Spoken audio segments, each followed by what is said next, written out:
Assalamualaikum warahmatullahi wabarakatuh.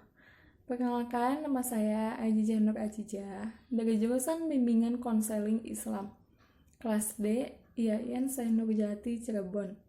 Di sini saya akan membahas sebuah buku yang berjudul Pendidikan Kewarganegaraan yang pengarangnya Dr. Ujang Carda, SHMH, yang diterbitkan pada bulan Juli 2018 di PT Raja Grapindo Persada.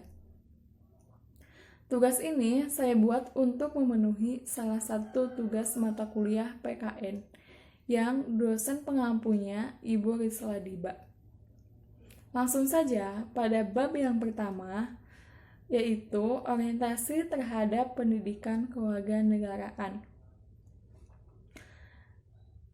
Pengertian dan tujuan pendidikan kewarganegaraan.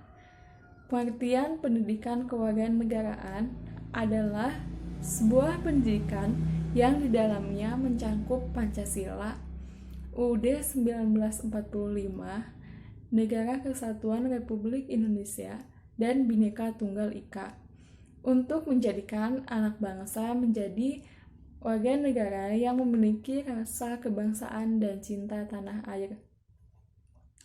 Adapun tujuan dari pendidikan kewarganegaraan, yaitu disebutkan dalam UUD 1945. Yang pertama, melindungi segenap bangsa Indonesia dan seluruh tumpah darah Indonesia. Yang kedua, memajukan kesejahteraan umum. Yang ketiga, mencerdaskan kehidupan bangsa. Yang keempat, ikut serta dalam melaksanakan ketertiban dunia yang berdasarkan pada kemerdekaan, perdamaian abadi, dan keadilan sosial. Pada bab yang selanjutnya, yaitu tentang memahami identitas nasional sebagai karakter bangsa Indonesia. Apa itu identitas nasional? Identitas nasional adalah suatu ciri yang dimiliki oleh suatu bangsa yang secara filosofis membedakan bangsa tersebut dengan bangsa yang lainnya.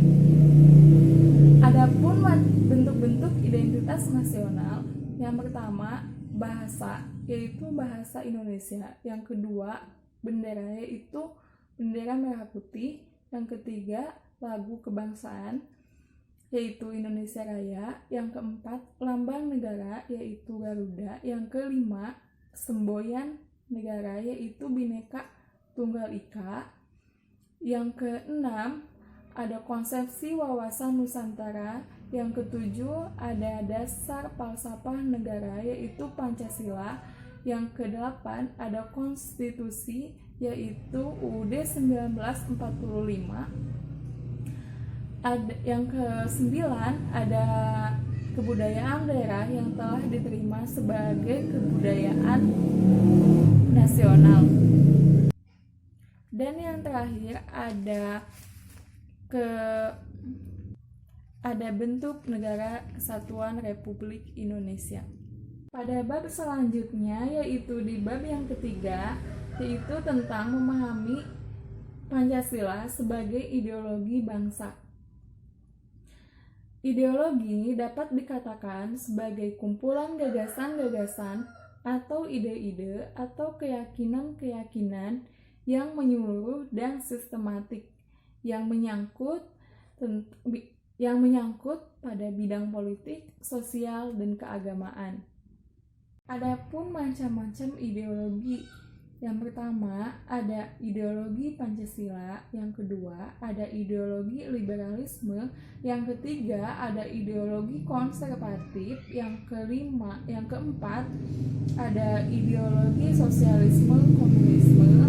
Yang kelima, ada ideologi fasisme. Selanjutnya, di bab yang keempat, yaitu tentang memahami negara, konstitusi, dan warga negara. Negara dapat diartikan sebagai suatu organisasi kekuasaan dengan satu pemerintahan pusat. Pada bab selanjutnya, yaitu di bab yang kelima, tentang memahami negara hukum, hak asasi manusia, dan demokrasi. Konsep negara hukum yang dianut oleh bangsa Indonesia lebih ditekankan pada aspek sistem jaminan sosial yang dituangkan dalam wujud legislasi kebijakan sosial. Sementara itu, hak asasi manusia adalah hak yang dimiliki oleh setiap manusia yang diperoleh dan dibawanya bersamaan dengan kelahirannya di dalam kehidupan bermasyarakat. Adapun macam-macam hak asasi manusia. Yang pertama, ada hak asasi pribadi. Contohnya yaitu kebebasan mengemukakan pendapat di muka umum, kebebasan memilih agama, dan lain sebagainya. Kedua, yaitu hak asasi ekonomi, yaitu adalah hak untuk memiliki sesuatu, menjual sesuatu, atau memanfaatkannya. Yang ketiga, ada hak asasi untuk memperoleh pengakuan yang sama di mata hukum dan pemerintah. Keempat, ada hak asasi politik.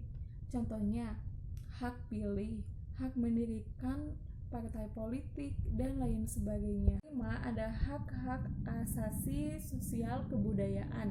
Contohnya, hak untuk memilih pendidikan, hak untuk mengembangkan kebudayaan. Pada bab yang ke-6, yaitu tentang memahami wawasan Nusantara sebagai wawasan nasional Indonesia.